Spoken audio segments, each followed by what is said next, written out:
আমাকে কান্দাই দিতেছে রেট দিলে আমরা ওই যে একজন কালকে আইছিল ভাই দাইতে ফোন নাম্বার ধরাই দিছি না ওইনে মারো আগে। 73 লেখা আছে, বেশি নেবেন কেন?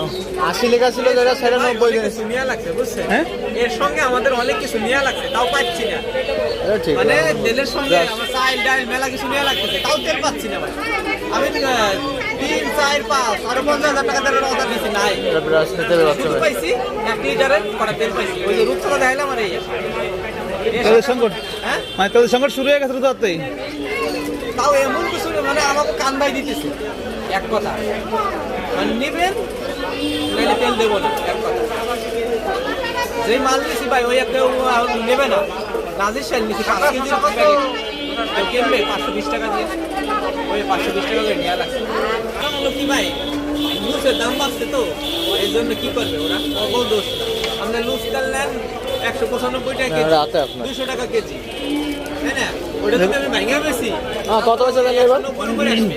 ভুক্তভোগী আছে আমরা, সাধারণ মানুষ। তাই আমরাও ভুক্তভোগী। ওই যে মালটা দেয় ওই তো আমাকে পরে থাকবে ঘরের মধ্যে। এখন যদি আমার ম্যাজিস্ট্রেট রেটে, তখন কি করবেন? ম্যাজিস্ট্রেট রেট দিলে আমরা ওই যে একজন কালকে আইছিল ভাই দাইতে, আমি ওই যে স্যারের ফোন নাম্বার ধরাই দিছি না ওইনে মারো আগে, তারপর আমার মারতে